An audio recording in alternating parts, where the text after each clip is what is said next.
Uh, Doctor, I think we'll now move into another very common infection that people face. I think you did touch upon it when you spoke about urine color and other aspects.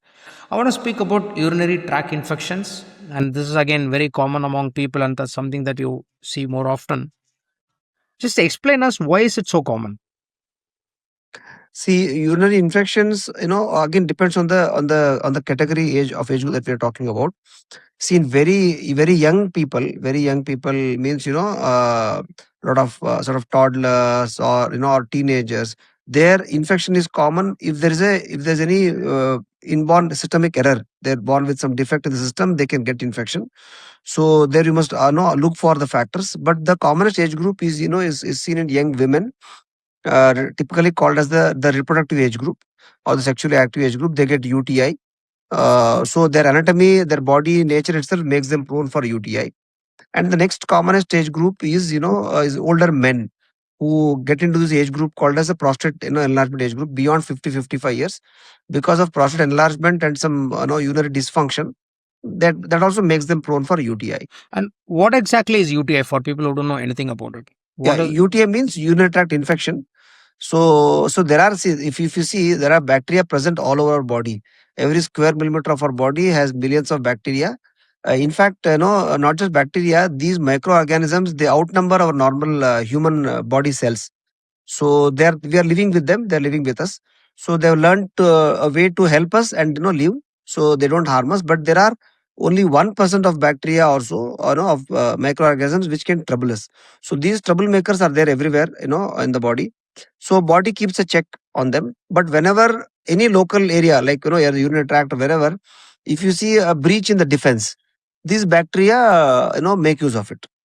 The breach can be in the form of many things, either poor hygiene, not hydrating yourself well, and the same topics we discussed, not using the washroom regularly. Hmm. The commonest thing for all age group and all, both sexes is using washroom. The act of urination is such a wonderful act. It naturally flushes out the bacteria. It's got a mechanism where bacteria are literally flushed out. So therefore, the act of urination, you know, should be sort of given its chance. Whenever there's a signal, you must go and empty. So that itself takes care. And then of course hydration, your basic background health, diabetes, hypertension, all these matters. All this will affect your body defense mechanism. Got it.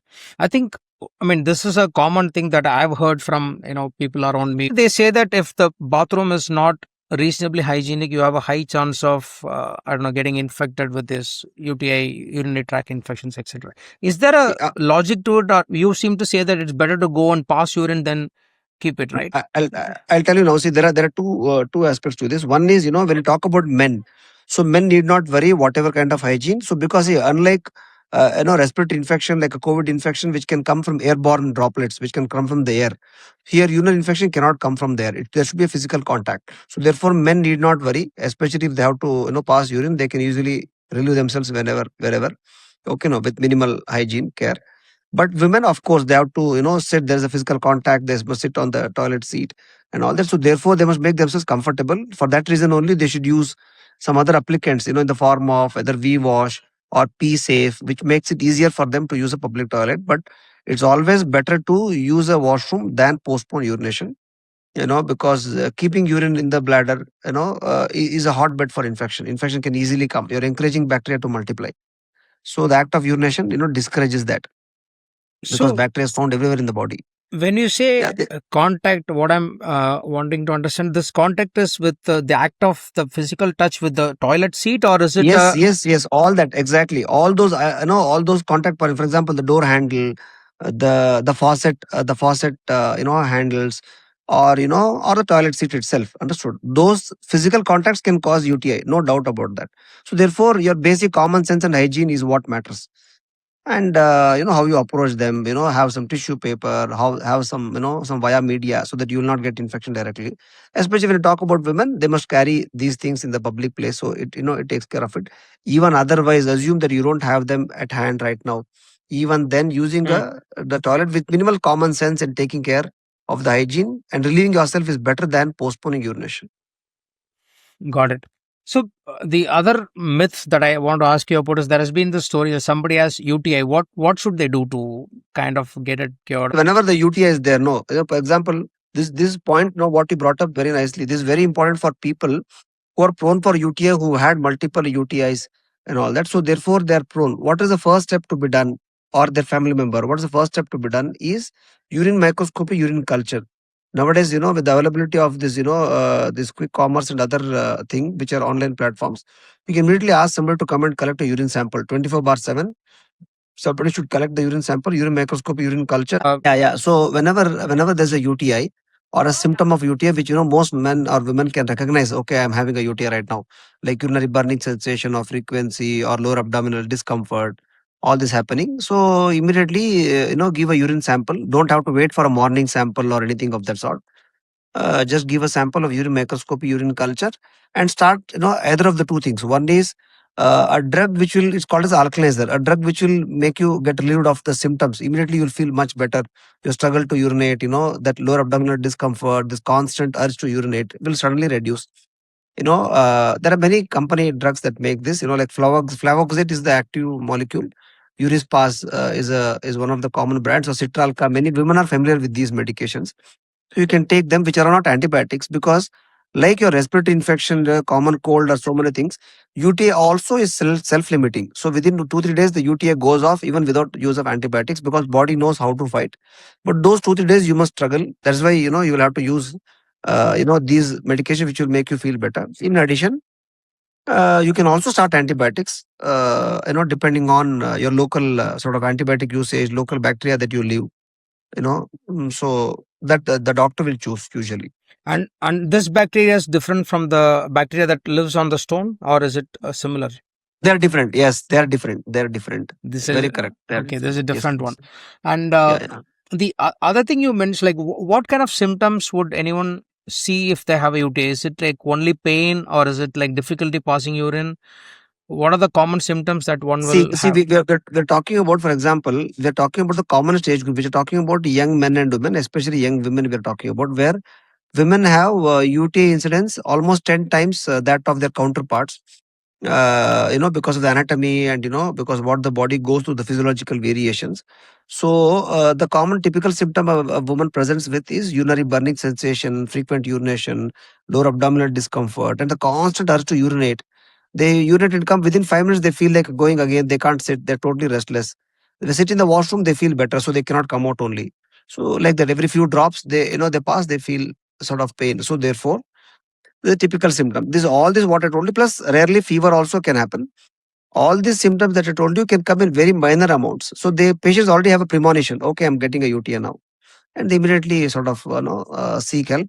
The commonest habit they should not do is start antibiotic immediately. First do urine microscopy. Yeah, see, the thing is, the commonest temptation is to start some antibiotics, Antibiotics. which we recommend to avoid at least immediately, unless it's totally intolerable or the patient feels insecure. Without antibiotic they can start, but otherwise better to one is give a urine sample for microscopy and culture, and start with symptomatic medications, because I told you many of the UTIs are self-limiting.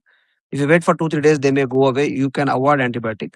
Second thing is, see, antibiotic they have their own side effects. They're all chemicals, of course. You cannot use it sort of uh, at your basic beck and call. But the problem is, the subsequent episodes of UTI becomes a resistant UTI. It will not respond to your common antibiotics. This is how we see the rise of these multi-drug resistant bacteria, which are found because of, one is from the patient side, second is from the doctor side also, indiscriminate use of antibiotics. So the UTI is one common place where people use over the counter antibiotics. Even the pharmacist gives the medications without sort of a proper prescription, or doctor also prescribes because of the pressure from the patient, and to get result, which is all a shortcut. We should all not be doing it, and the patient himself or herself should not resort to antibiotics unless it's prescribed by the doctor.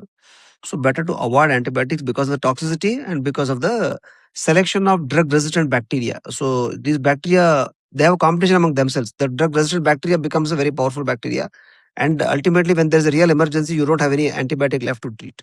So That better avoid antibiotics. So that kind of makes me ask you the next part where you said some people is that due to this resistance that they get it more often? Like what? Because I've generally read that some people get it once in a while, some people get it more often. Why does it happen? Like See, why there's a difference? depends on, see, for example, depends on, host factors. Some people are prone for it. For example, he may be a diabetic, that's why he's getting it. Or it may be a woman in the reproductive age group, and a woman especially with some constipation, or some menstrual problems, they get UTI, or sometimes following sexual intercourse. And there are many factors. There are some inborn sort of bladder problems which makes them prone for UTI. So therefore, you must look up for all these factors and rule out those factors. Got it. Yeah. Assuming that someone is in a reproductive age, this woman who seems to be the main use case that we Yes. speak about.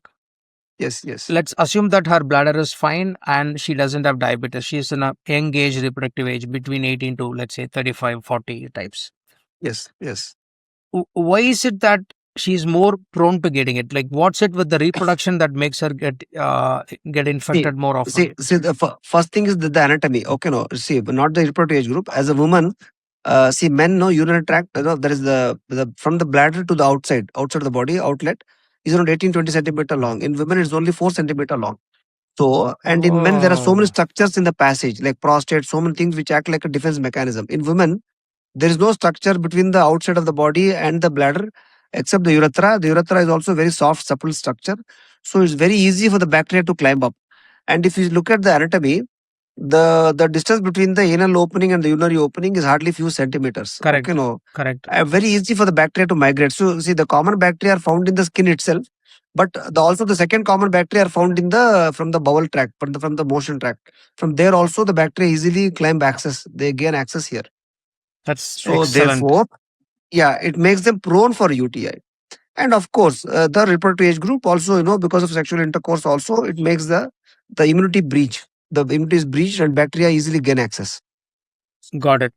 And so, what kind of breaks down in the body's defense system when this happens? So the same thing. One is the literally the physical barrier is broken. The bacteria easily gain access to the mucosal submucosal tract. Second thing is the bacteria it creates such a biofilm. It makes the area so easily prone for UTI. The body's defense cannot easily reach. So we need to break the cycles. We need to break the cycles by asking the patient to sort of change their daily habits in the form of hygiene, hydration, using the washroom frequently, you know, those kind of things, and using the very appropriate antibiotics. When you use appropriate antibiotics, the chance of UTI is always lesser. Got it. And you also mentioned apart from physical contact with the seats or let's say hygienic cleaners and faucets, etc. You said intercourse can also cause UTI. Like, how does that happen? Definitely. Yes, yes. See, there also, see, many times we think, like what is called as STDs are equal to UTI. STD is different, UTI is different. STD is sexual transmitted diseases. It doesn't necessarily come from the partner. Even if we talk about people who use barrier contraception in the form of condoms, even there also they can get UTI because it's not coming from the partner.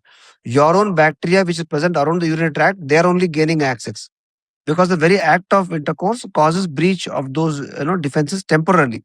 See, body takes some 6 to 8 hours or 12 hours for the body to sort of compensate for the gap and repair. In that time, the bacteria in your own body can gain access because these bacteria are not coming from the partner. They are your own bacteria which are waiting to gain access. Where was it so far in my body? So it's there in the every see. I'll tell you what, from top to bottom, every square millimeter of our body, every square millimeter of our skin has millions of bacteria. Okay. The skin area between the two thighs is called as the perineum. That Okay. perineum has its own crop of bacteria. They're already there waiting for gaining access. The moment there's a physical brush abrasion, they enter. See, for that matter, vagina itself. See, for this, what we're talking about UTI. The urine tract doesn't have bacteria normally, and the vaginal tract has got multiple bacteria normally. They're normal there, but they gain access into the urethra because of this. Got it. Just Yes, like climbing up from the yes. anal part or the other parts, it's That's just all. from the skin also. From here also, it can climb. Exactly, Okay, now I understand exactly, how it. exactly, Okay, exactly, this is like a exactly. lot of real sense. So one final thing here. So in general, when people do urine tests, of course, as part of annual health checkups, people do blood tests and urine tests. What should typically be people be typically looking for in a urine test at a high level? So the thing is, one is the urinary pH. The pH should be favorable. and the cells. We look for, specifically red blood cells, what's called as white blood cells, also called as pus cells, and epithelial cells. In this, one of the commonest thing which most doctors also get confused, patients also get confused, is epithelial cells are high, but still the pus cells are high. They think there's UTI. Epithelial cells high means there's contamination. The urine sample is not collected well. So therefore, the primary thing we should tell patients, also people who are dealing with the patients, is to collect a proper urine sample. What is a correct urine sample? You should not, for example, whenever you're given the container, you should not pass urine directly into the container. You should start passing urine into the closet, into the toilet, and bring the bottle after 20-30 ml or 30-40 ml urine has already gone, because it flushes out the contaminants in the passage. Plus, you should also tell them to sort of clean the area with soap and water before you sort of collect, because the surrounding skin and hairs also can contaminate, both in men and women, especially in women. So you must separate the skin and the hairs with one hand. With the other hand, keep the bottle, that to hold the base of the bottle, not the mouth of the bottle, and start passing it into the toilet. And once, you can also count 2-3 seconds, you count, and then bring the bottle in between. That will give a clean sample. It's called as a MSU, midstream urine sample. It should be a clean catch midstream urine sample, and that will take care of contaminants in the form of epithelial cells. Then you have a correct urine sample to read. I think this I've read, Dr. Srinivas. I think they say that leave out the initial part and take the middle part. I think now I understand the scientific reason why the mid part is very important. I think this has been very, very fascinating for us to understand about kidney stones, urinary tract infections, and actually I feel like a student having spent the last 45-50 minutes with you. This has been great. I think in the next session, Dr. Srinivas, I would like to go a little more into aging bladder and the urinary bladder areas, then kidney functions in specific and the diet related to that, kidney failures, etc., the impact of alcohol and other lifestyle diseases or habits that people have on kidney health, and then we'll go a little bit into men's health, specifically the prostate part of it. Sure. It's been a pleasure talking to you. Really, I enjoy talking to you. No, I really had a lot of fun, because I just have so many more questions that I want to ask, but I know there's a shortage of time. So we're going to fix up the second session pretty soon. Thank you so much. Yes, please. It's been truly wonderful. Thank you so much. Yeah. Same here. Bye-bye. Bye. Bye.